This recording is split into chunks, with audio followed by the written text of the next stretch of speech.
성도님들 살아오시면서 종종 지난 일들을 회상하실 때가 있죠. 그때 이렇게 했더라면, 아니면 이런 일이 없었더라면 생각하실 때가 있으시죠. 영어로 what if라고 그러죠. 만약 그때 내가 이렇게 선택하지 않고 저것을 선택했더라면, 좀 더 공부를 열심히 했더라면, 그렇게 말하고 행동하지 않았더라면 어땠을까 하실 때가 있습니다. 물론 또 수동적으로 어쩔 수 없이 그 일이 일어나 버리기도 하죠. 그 일이 안 일어났었으면 더 좋았을 텐데, 사실 이런 생각들은 하지만 아쉬운 꿈 같은 것이죠. 부질없는 상상에 불과할 수 있습니다. 그리고 그 what if 안에는 후회, 원망, 자책, 분노, 그런 감정들도 섞여 있습니다. 오늘 본문에도 비통하기까지 한 what if의 스토리를 우리가 만나게 됩니다. 예수님께서 특별히 사랑하셨던 마리아, 마르다, 이 남매의 오라버니, 오빠인 나사로가 병들어서 죽게 되었다는 소식을 예수님이 접합니다.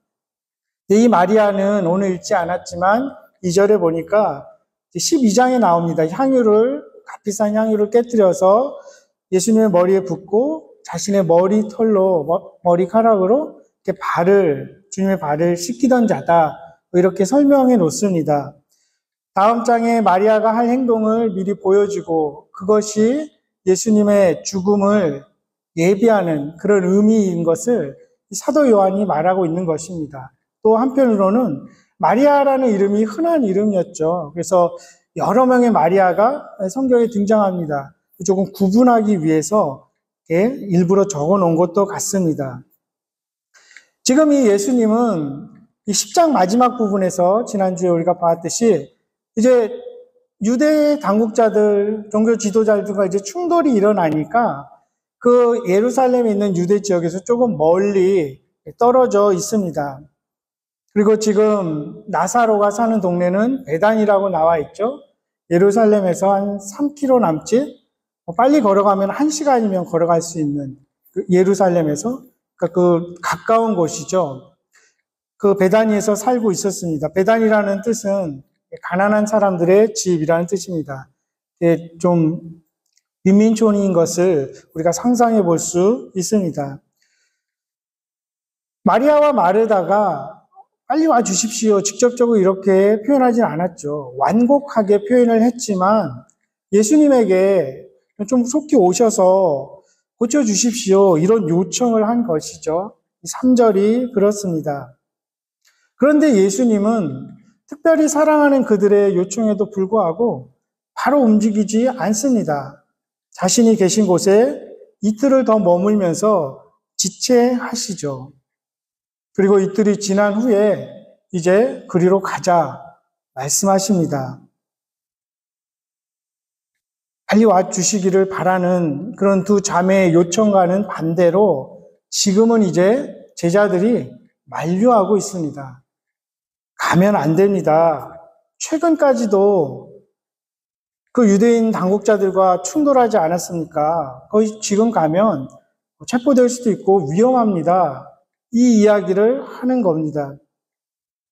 그것을 인식했기 때문에 도마도 16절에 어떻게 말합니까? 예수님이 가자고 하시니까 그래 우리도 주님과 함께 죽으러 가자. 가면 죽을 수도 있다. 이것을 인식하고 있는 것입니다. 예수님도 현실을 직시하십니다. 9절, 10절에서 보듯이 분명 그것은 어두움이 있는 곳입니다. 하지만 그 어떤 어두운 상황이라도 자신에게 맡겨진, 하나님이 맡기신 그 일, 세상의 빛으로서 어둠을 밝히는 일을 하시는 것을 막지는 못합니다. 그래서 베다니에 도착을 하죠.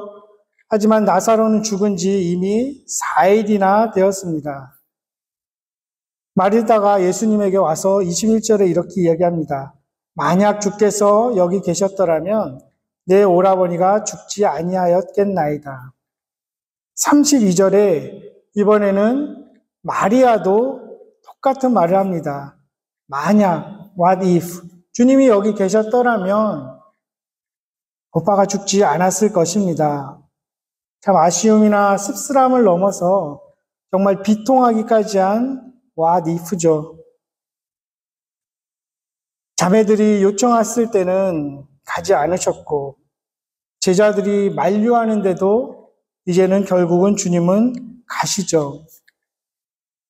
두 자매의 간곡한 요청, 제자들의 다급한 만류, 그 사이 이틀 동안 그럼 예수님은 무엇을 하고 계셨을까요? 이 전후 문맥을 잘 살펴보면 분명히 예수님은 기도의 시간을 가졌습니다.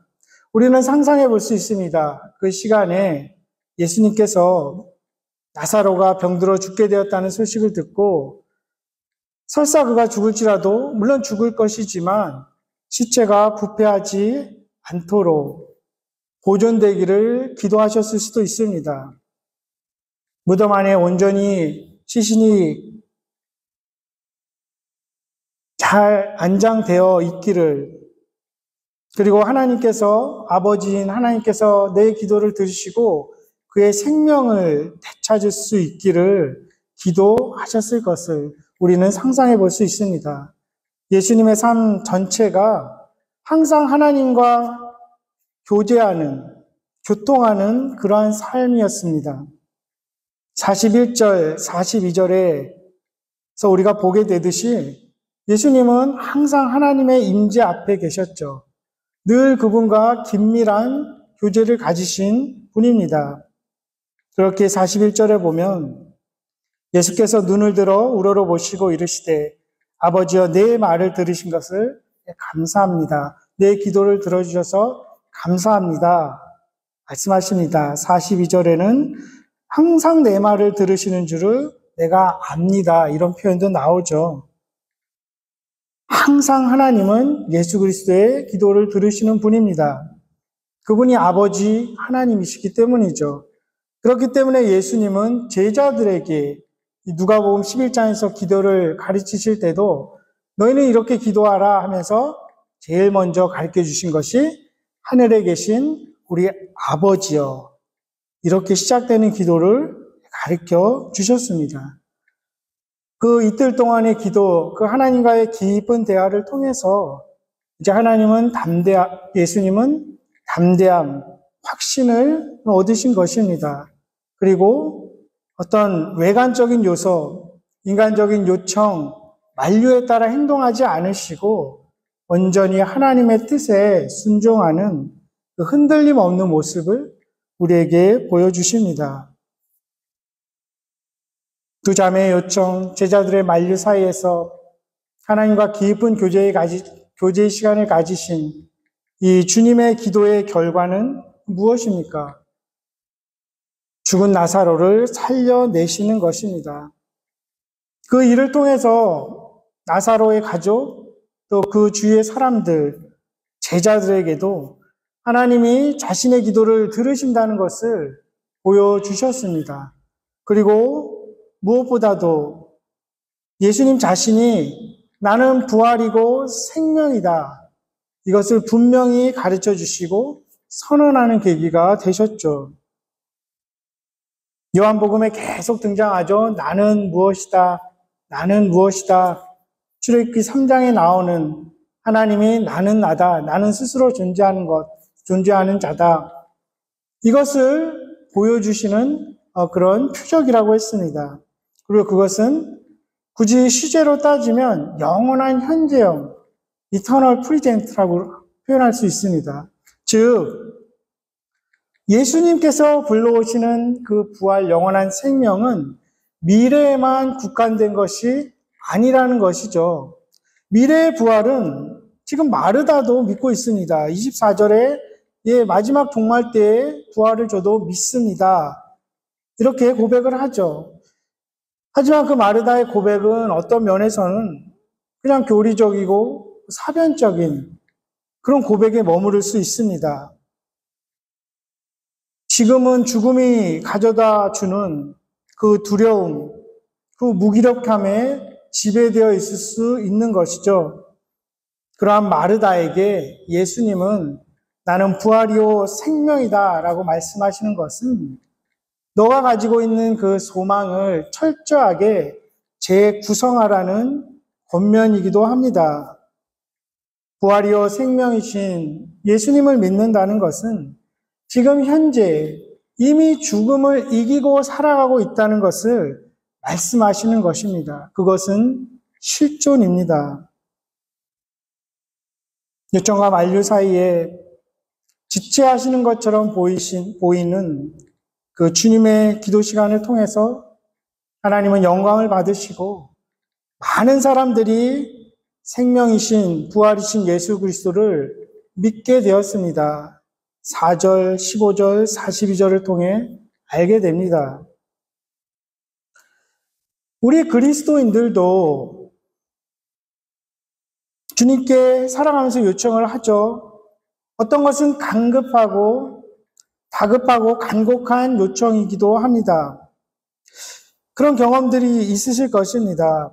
누군가의 구원을 위해서 또 어떤 일을 위해서 분명히 받은 약속을 위해서 오랫동안 기도하는데 왜 이렇게 응답이 지체되는가? 그러면서 씨름하기도 합니다. 때로 주님이 우리의 요청을 듣지 않으시는 것처럼 느껴질 때가 분명히 있습니다. 그리고 또 한편으로는 우리가 원하지 않는 일, 이 만류와도 같은 일, 일어나기도 합니다. 내 안에서 내면의 소리가 들리죠. 혹은 누군가가 말리기도 합니다. 그거 하지 마. 안 될 거야. 그곳으로 가지 마. 이런 소리가 들리기도 합니다. 어찌보면 당연한 그런 현상일 수도 있습니다. 이 일그러진 세상에서 또 죄악된 우리가 유하는 존재로 살아가면서 불가피하게 일어나는 일일 수도 있습니다. 그리고 또 한편으로는 우리가 생각하는 최선이라는 것, 나에게 누군가에게 그래서 우리가 선택하고 바라는 그것이 정말 가장 좋은 것이라는 그런 보장은 없습니다. 우리는 즉각적인 응답을 원하고 또 우리가 원하는 대로 하나님이 응답해 주시기를 바랐지만 하나님은 그보다 더 확실한 하나님의 영광을 드러내시고 또 더 많은 사람들을 위한 그런 계획을 가지고 그 계획이 무르익어 가기 위한 시간을 우리에게 허락하시는 것은 아닐까 생각해 봅니다. 성경은 분명히 이 세상의 그런 불가피함, 우리의 기다림 그 속에서도 완전한 주권과 섭리를 가지고 하나님은 일하고 계심을 우리에게 보여주십니다. 그리고 그분의 지체하심 그것이 우리를 향한 사랑과 대치되는 것이 아님을 또한 알려주시죠. 예수님이 베다니에서 먼 곳에 계실 때도 또 사랑하는 자를 돕기 위해서 바로 베다니에 오셨을 때도 동일하게 충분히 진실된 그 사랑을 예수님은 가지고 계십니다. 그래서 예수님은 그분의 방식대로 그분의 시간에 베다니에 오셨던 것입니다. 그 예수님은 우리가 원하고 우리가 택하는 그런 방식과 시간보다 더 늦게 응답하실 수도 있습니다. 하지만 그분의 전지적인 그 주권적이고 완전한 섭리적인 관점에서 보면 그때야말로 가장 확실하고 가장 적당한 때가 아닐까 싶습니다. 주님은 가장 좋은 시간을 알고 계십니다. 왜냐하면 주님이 시간을 창조하셨기 때문입니다. 그렇기에 그 이틀과도 같은 시간을 지나가는 우리도 믿음을 가지고 예수님의 이름으로 계속 기도해야 할 것입니다.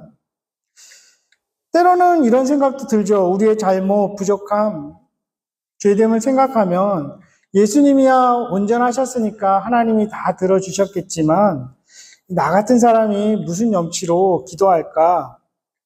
하나님이 들어주실까? 어떻게 보면 겸손 같지만 무지한 것이고 불신앙일 수도 있습니다. 왜냐하면 우리가 기도하는 것은 우리의 행위를 의지해서 기도하는 것이 아니지 않습니까? 예수님의 의, 예수님의 중보를 의지해서 기도하는 것입니다. 하나님은 예수님으로 인해서, 예수님 때문에 우리의 부르짖음에 예민하게 귀 기울이고 계시는 우리의 아버지이시죠. 예수님이 말씀하신 것처럼 그분은 지금도 살아계셔서 아버지여 내 말을 들으신 것을 감사합니다 하면서 우리를 위해 중보하고 계십니다. 히브리서 7장 25절의 표현대로 우리를 위해서 항상 살아서 간구하시는 분입니다. 더 나아가서 히브리서 10장 19절 세 번역에 이렇게 되어 있습니다. 형제자매 여러분, 우리는 예수의 피를 힘입어서 담대하게 지성소에 들어가게 되었습니다. 그렇기 때문에 우리는 예수의 이름으로 기도하는 것이죠. 이렇게 알아도 기도가 잘 안 될 때가 있으실 것입니다. 지난주 한 주간을 돌아봅시다. 얼마나 기도하셨습니까? 물론 나름대로 열심히 기도를 하시겠지만 안 될 때는 어떻게 하시나요? 안 하시나요? 저도 가끔 그럴 때가 있지만 지난주에 저도 참 기도가 잘 안 되더라고요. 그때는 성경을 펼칩니다. 지난주에 저는 그 옥중서신 에베소서, 빌립보서, 골로새서, 빌레몬서를 이렇게 읽으면서 기도를 했습니다. 골로새서를 읽으면서 제가 한 방식을 한번 말씀드리겠습니다. 1장 쭉 펼치면서 1장 이제 7절쯤 내려오면 이런 말씀이 있습니다. 여러분은 하나님의 은혜를 우리와 함께 종이 된 사랑하는 에바브라에게 배웠습니다. 그는 여러분을 위하여 일하는 그리스도의 신실한 일꾼이요. 성령 안에서 여러분의 사랑을 우리에게 알려준 사람입니다. 제가 세 번역으로 읽어드렸고 이렇게 저도 읽었는데 그럼 여기서 멈추게 됩니다. 그리고 상상을 하죠. 에바브라가 누굴까? 어떤 사람이었을까? 물론 이제 설교를 준비하거나 공부하기 위해서는 찾아볼 수 있습니다. 그리고 그때 당시 1세기의 골로새에서 하는 도시 그런 것들을 찾아볼 수 있겠죠. 하지만 개인적인 기도에 적용하면 저는 이 말씀을 읽고 이렇게 기도가 나왔습니다.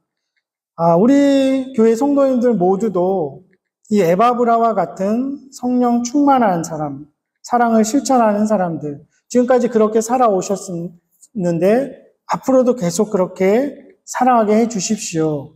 이렇게 기도가 나오게 되죠. 그리고 내려가서 1장 9절에는 그러므로 우리가 여러분의 소식을 들은 그날부터 우리도 여러분을 위하여 쉬지 않고 기도합니다. 우리는 하나님께서 여러분에게 모든 신령한 지혜와 총망으로 하나님의 뜻을 아는 지식을 채워주시기를 빕니다. 사도 바울과 그의 동역자들이 골로새 교인들을 위해서 한 기도가 이제 저의 기도가 되는 거죠. 저도 다시 눈을 감고 우리 교회의 자녀들에게 지혜와 총명을 채워주십시오. 이렇게 기도하게 됩니다.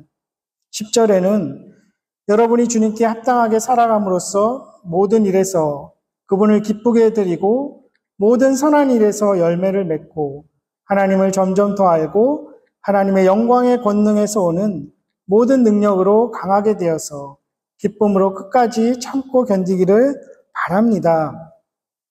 예, 우리 교인들도 우리 성도님들도 모든 선한 일에서 계속 열매를 맺고 하나님을 점점 더 알아가게 해 주십시오. 하나님의 영광의 권능으로 인해서 강하게 해 주십시오. 어려움이 있어도 기쁨으로 끝까지 참고 견디게 해 주십시오. 이것이 기도고 대화인 것이죠. 하나님은 말씀을 통해서 저에게 말씀해 주시고 저는 그것을 받고 이렇게 기도하게 됩니다. 2장에 가서도 12절에 여러분은 세례로 그리스도와 함께 묻혔고 또한 그분을 죽은 사람들 가운데서 살리신 하나님의 능력을 믿는 믿음으로 그리스도 안에서 그리스도와 함께 살았습니다. 다시 눈을 감고 기도를 하게 됩니다. 나의 옛 자아, 죄성을 가진 자아가 오늘도 죽기 원합니다. 그리고 주님의 부활의 능력을 입어서 새롭게 되기를 원합니다. 주님과 함께 다시 살기를 원합니다. 계속 기도가 됩니다. 골로새서 4장 마지막 부분에는 어떻게 끝납니까? 이제 작별 인사로 끝납니다. 사도 바울과 동역자들이 아는 많은 사람들의 이야기가 나오죠. 두기고, 에바브라, 마아가, 오네시모, 아리스타고, 바나바, 유스도, 누가, 데마, 눈바, 아키포. 슥 지나갈 수도 있는 그냥 이름들이지만 이거 역시 기도를 하게 되죠. 저도 눈을 감고 우리 성도님들 이름 한 분 한 분 부르면서 기도하게 됩니다. 하나님의 말씀이 기도를 이렇게 풍성하게 만들게 되죠. 만약 그렇지 않으면 우리는 똑같은 내용을 반복하는, 예수님이 그렇게 안 했으면 좋겠다는 중언부언하는 같은 내용을 계속 반복할 수도 있습니다. 물론 그것도 좋은 필요한 기도이지만, 그리고 또 한편으로는 잡념이 우리의 생각을 사로잡을 수 있죠. 조금 기도하려고 보면 다른 생각이 들어오고, 하지만 성경을 펼치면서 기도하게 되면 이렇게 기도가 풍성해지는 것을 알게 됩니다. 예수님께서도 분명히 그 이틀 동안 하나님의 말씀을 가지고, 구약 성경이었겠죠? 그렇게 하나님과 교제하면서 기도하지 않았을까 생각하게 됩니다. 예수님께도 그러한 기도와 기다림의 시간이 필요했다면 우리에게는 더 말할 필요가 없지 않겠습니까? 우리에게도 더 깊은 그 교제의 시간, 하나님께 기도하고 하나님 말씀을 듣는 그러한 시간을 가질 수 있기를 소망합니다. 그 시간들을 통해서 비록 기도의 응답이 더딜지라도, 심지어 주님이 거절하실지라도 주님은 그 응답을 통해서도 일하시고 우리에게 좋은 것으로 주신다는 것을 우리는 배우게 될 것입니다. 하나님의 타이밍이 우리가 바라는 타이밍과 다를 수 있지만 그 결과는 반드시 하나님의 영광을 나타내고 많은 사람들을 살리게 될 것입니다. 나사로와 그의 가족들, 또 그 주위의 사람들은 생각하지도 못한, 꿈도 꾸지 못한 그러한 길로 주님은 인도하셔서 하나님의 영광을 드러내시고 많은 사람들을 생명의 길로 인도하셨습니다. 그 주님께서 우리도 그렇게 해 주실 것입니다. 성경은 하나님을 찾는 자들에 대한 소망으로 가득 차 있습니다. 시편 145편 18절 19절에 여호와께서는 자기에게 간구하는 모든 자, 곧 진실하게 간구하는 모든 자에게 가까이 하시는도다. 그는 자기를 경외하는 자들의 소원을 이루시며 또 그들의 부르짖음을 들으사 구원하시리로다. 이렇게 약속하십니다. 잠언 8장 17절에도 나를 사랑하는 자들이 나의 사랑을 입으며 나를 간절히 찾는 자가 나를 만날 것이니라 약속하십니다. 우리 삶의 그 절박한 이틀, 요청과 만류 사이에서 예수님처럼 우리도 하나님과 더욱 친밀한 교제의 시간을 가지며 살아갈 수 있기를 소망합니다. 그리하여 마침내 하나님께서 약속하신 그 영원한 생명의 나라에 다다를 수 있기를 주님의 이름으로 축원합니다. 기도하겠습니다.